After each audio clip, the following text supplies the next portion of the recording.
찬송가 538장으로 찬송하시면서 새벽기도에 시작하겠습니다.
오늘 본문 말씀은 우리 열왕기하 14장 17절에서 29절 말씀을 공독하도록 하겠습니다. 이스라엘의 왕 여호아스의 아들 여아스가 죽은 후에도 유다의 왕 요아스의 아들 아마시아가 15년간을 생존하였더라. 아마시아의 남은 행적은 유대왕 역대지략에 기록되지 아니하였느냐. 예루살렘에서 무리가 그를 반역한 고로 그가 라기스로 도망하였더니 반역한 무리가 사람을 라기스로 따라보내 그를 거기서 죽이게 하고 그 시체를 말에 실어다가 예루살렘에서 그의 조상들과 함께 다윗성에 장사하니라. 유다 온 백성이 아세라를 그의 아버지 아마시아를 대신하여 왕으로 삼으니 그때에 그의 나이가 16세라. 아마시아가 그의 조상들과 함께 잔 후에 아세랴가 엘랏을 건축하여 유다에 복귀시켰더라.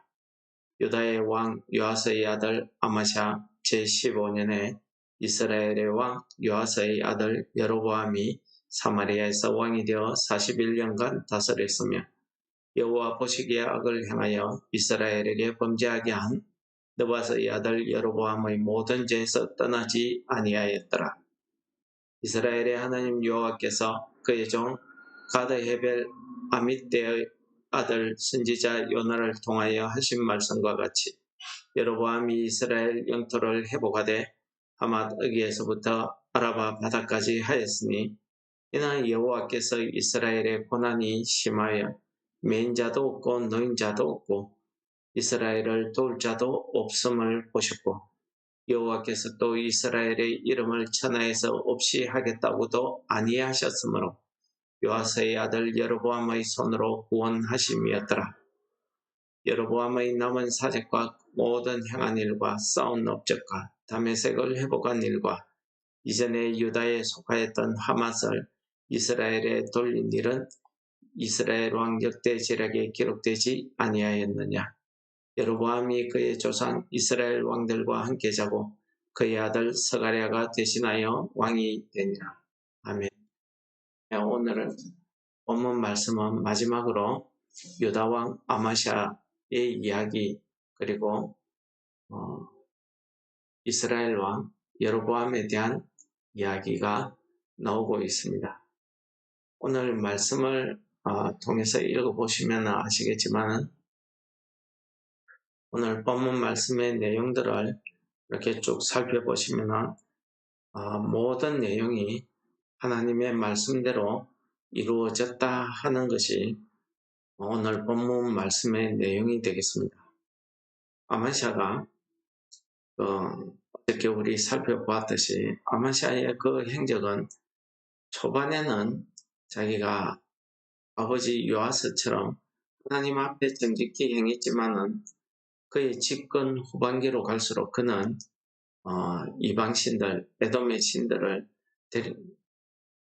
신들을 섬기면서 전쟁하러 가면서도 에돔의 신에게 경배하고 했기 때문에 하나님께서 선지자를 통해서 하신 말씀대로 그가 이스라엘에게 전쟁에서 패하게 되고 또 그는 죽을 때에 오늘 본문에 나와 있지만은 자기 신하들에게 배신을 당해서 왕궁에서 죽지도 못하고 길에서 그냥 도망간 그 길에서 죽게 되는 이런 비참한 죽음을 하게 되었습니다. 하나님께서는 이 아마시아를 통해서 아무리 하나님이 약속하신 다윗 왕조에 나타난 왕이라 할지라도 하나님의 말씀에 순종치 않는 왕들에 대한 그 결과를 오늘 우리에게 잘 보여주고 있습니다. 또한 마찬가지로 이스라엘의 왕 요아스의 아들 여로보암이 사마리아에서 왕이 되어서 10년 동안 이스라엘을 다스렸다고 합니다. 이 여로보암은 북이스라엘이 초대 왕이었던 여로보암과는 달리 여로보암 2세라고도 이렇게 이야기합니다. 이 여로보암 왕의 행적을 보시면은 오늘 24절을 보시면은 그도 역시 마찬가지로 여호와 보시기에 악을 행하는데 그 행한 악이 무엇이냐? 이스라엘 민족들로 하여금 범죄하게 했던 우상 숭배하게 했던 여로보암의 모든 죄에서 떠나지 아니하였다 라고 기록하고 있습니다.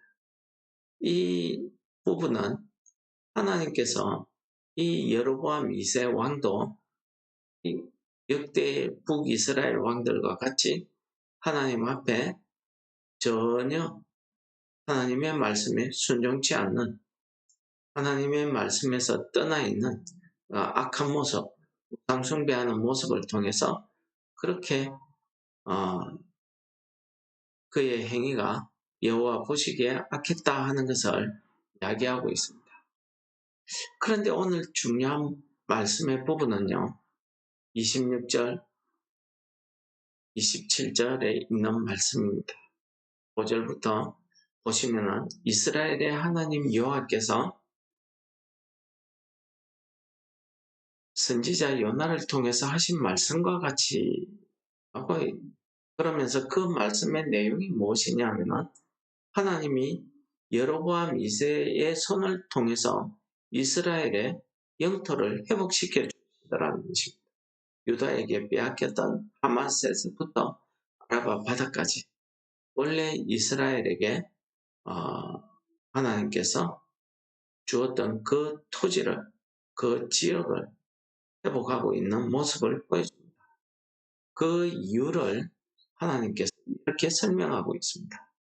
여호와께서 이스라엘의 고난이 심해서 어느 정도 심한지 매인자도 없고 노인자도 없고 이스라엘을 도울 자도 없고 한마디로 버려진 상태, 아무도 가치 있게 보지 않는 완전히 망해버린 이런 상태를 이야기하고 있습니다. 아람과의 그 기나긴 전쟁, 유대나라와의 전쟁들을 통해서 이 이스라엘이 계속해서 악에서 떠나지 않았기 때문에 하나님의 도우심을 받지도 못하고, 그렇다고 다른 이방 나라들의 도움도 받지 못하고 어중간한 형태, 완전히 버려진 자식처럼 그런 형태에 빠져있는 이스라엘을 보신 것입니다. 또 한 가지는 이스라엘의 이름을 천하에서 없이 하겠다. 뭡니까? 완전히 멸망시키겠다 하는 그런 말씀을 아니하셨으므로 라고 되어 있습니다. 그래서 요아스의 아들 여로보암의 손으로 이스라엘을 구원하셨다. 내용이 오늘 본문 내용입니다. 중요한 것은요, 우리 기독교는 말씀의 종교입니다. 하나님은 말씀으로 이 세상을 창조하시고 또 말씀을 통해서 우리에게 찾아오시고 또 우리 심령에 하나님의 말씀을 통해서 우리 심령을 새롭게 하시면서 새 생명을 우리에게 부어주시는 거죠. 구약 성경 전체에서 보시면은 이스라엘의 역대 이야기가 나오는데, 우리가 묵상하고 있는 이 열왕기 상하, 사무엘 상하, 여호수아 사사기, 사무엘 상하, 열왕기 상하, 이 6권의 역사서를 읽어보시면은 한마디로 하나님의 말씀에 순종하느냐 그렇지 않느냐, 순종함으로써 복을 받고 하나님의 말씀에 떠나 있으므로 징계를 당하게 되는 이런 모습을 우리에게 보여줍니다. 가장 적나라하게 보여주는 게 우리 사사기서였고 또 열왕기 상하였습니다. 사무엘 상하였습니다. 사무엘 상하의 내용은 다윗 왕조, 사울 왕, 솔로몬 왕이었기 때문에 그 부분보다는 열왕기 상하의 내용이 아주 극명하게 우리에게 보여주고 있습니다. 하나님의 말씀에 순종하는 왕은 하나님께서 그를 통해서 회복시키시고 구원자를 보내서 구원해 주시고, 하나님의 말씀에 떠나 있는 왕들에 대해서는 그 왕에 대해서 하나님의 심판이 있을 것을 말씀하시고 그 여호와의 말씀대로 이루어지더라 하는 내용을 오늘 우리에게 보여주고 있는 것입니다. 오늘 말씀도 역시 마찬가지죠. 이 이스라엘 여로보암 왕이 하나님 앞에 어떤 삶을 살았다, 이것보다는 오늘 말씀의 가장 중요한 부분은 여호와의 말씀과 같이 되었더라 하는 것입니다. 하나님께서 아합 집에 말씀하신 엘리야를 통해서 하신 말씀도 예후를 통해서 아합 집을 철저히 심판하고 하나님의 여호와의 말씀과 같이 되었더라 라는 말씀을 우리 앞에서 읽었습니다. 우리 기억에 생생하죠. 마지막 이세벨, 북이스라엘의 악의 군원이었던 이 이세벨에 대해서도 하나님께서 선지자를 통해서 하신 말씀과 같이 이세벨의 고기를 개들이 먹고 하는 이런 말씀이 그대로 이루어지고 있더라는 것을 우리에게 보여주고 있습니다. 우리 열왕기 3하의 전체 내용은 결국 한마디로 하나님의 말씀에 순종하느냐 안 하느냐 이 관점에서 우리가 읽어본다고 하면은 하나님 앞에 택함을 받고 구원받은 사람이 하나님의 축복에 의해서 영화를 누리다가 하나님의 말씀에 벗어나서 우상숭배하고 악을 행하게 되면 하나님께서 이방 나라를 통해서 징계하시고 선지자들에게 경고의 말씀을 주시고 그래도 그 악에서 떠나지 아니하면 하나님이 징계하시고 또 하나님의 징계에 의해서 이스라엘이 또 하나님 앞에 돌아오게 되면 회개하게 되면 하나님께서 구원자를 보내서 그들을 구원하시고 또 그들에게 평안을 허락하시고 또 평안해지고 나면 또 이스라엘이 하나님의 말씀을 떠나서 이방 신들처럼 이방 사람들처럼 악을 행하게 되면 하나님이 또 징계하시고 또 그 고통 고난에서 이스라엘이 회개하면 하나님이 구원자를 보내서 그들을 오늘처럼 회복시키시고 구원하시고 오늘 말씀도 27절에 보시면 하나님께서 이스라엘의 이름을 천하에서 없이 하겠다고 말씀하지 않았기 때문에 아직까지 말씀하지 않았기 때문에 여로보암의 손으로 이스라엘의 영토를 회복시켰다. 구원하셨다 하는 말씀을 하고 있습니다. 오늘 우리 사순절을 통해서 우리가 오늘 이 본문 말씀을 묵상하면서 우리 속에 하나님의 말씀이 역사하셔서 이 세상을 창조하신 그 하나님의 말씀의 능력이 우리 삶 가운데 드러나기를 원합니다. 하나님의 말씀에 이루어짐의 최고 전점이 어디냐면은 요한복음 1장입니다. 요한복음 1장 14절에 보시면은 말씀이 육신이 되어 우리 가운데 거하심에 우리가 그의 영광을 보니 아버지의 성자의 영광이요 은혜와 가 충만하더라. 그렇습니다. 그 하나님의 말씀이 육신을 입고 이 땅에 오셨는데 그분이 예수 그리스도. 이 하나님의 말씀이 육신이 되어서 이 땅에 오셔서 우리의 모든 죄를 위해서 십자가에 죽으심으로 우리를 죄에서 구원하시고 우리의 노력, 우리의 힘으로 구원하는 것이 아니라 우리를 하나님의 그 말씀의 능력으로 구원하시고 죄에서 벗어나서 우리를 통해서 하나님의 영광이 드러나게 되는 이 장면을 우리에게 가르쳐 주시는 말씀입니다. 그러므로 말씀이신 예수 그리스도 자체가 하나님의 영광이고 그 하나님의 영광 안에는 하나님의 은혜와 그 진리가 충만하더라 하는 것을 우리에게 가르쳐 주십니다. 그러므로 이 말씀이 내 안에 있다는 것은 예수 그리스도께서 내 안에 오셔서 내 삶의 주인이 되실 때에 우리는 하나님의 그 은혜를 입은 자가 되는 것입니다. 하나님의 은혜를 잊게 되면 우리 속에 주신 이 말씀의 진리가 우리로 하여금 하나님 앞으로 올바른 삶을, 순종의 삶을 살게 해주신다. 그런 뜻이 되겠죠. 오늘 하루에 우리의 삶 속에 하나님의 말씀이 우리 심령 가운데 역사해서 그 말씀이 내 삶의 힘이 되고 내 삶의 원동력이 되어서 오늘 하루 우리가 우리의 삶을 통해서 하나님의 은혜와 하나님의 진리가 충만히 나타나는 그런 한 날 되시기를 바랍니다.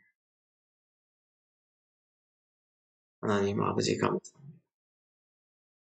이스라엘의 왕들을 통해서 하나님의 말씀을 이루어 가시는 또 그 역사를 우리에게 읽게 하시고 우리를 통해서 그 말씀을 통해서 우리에게 하나님의 말씀이 얼마나 큰 능력을 가지고 있는지 깨닫게 하심을 감사합니다.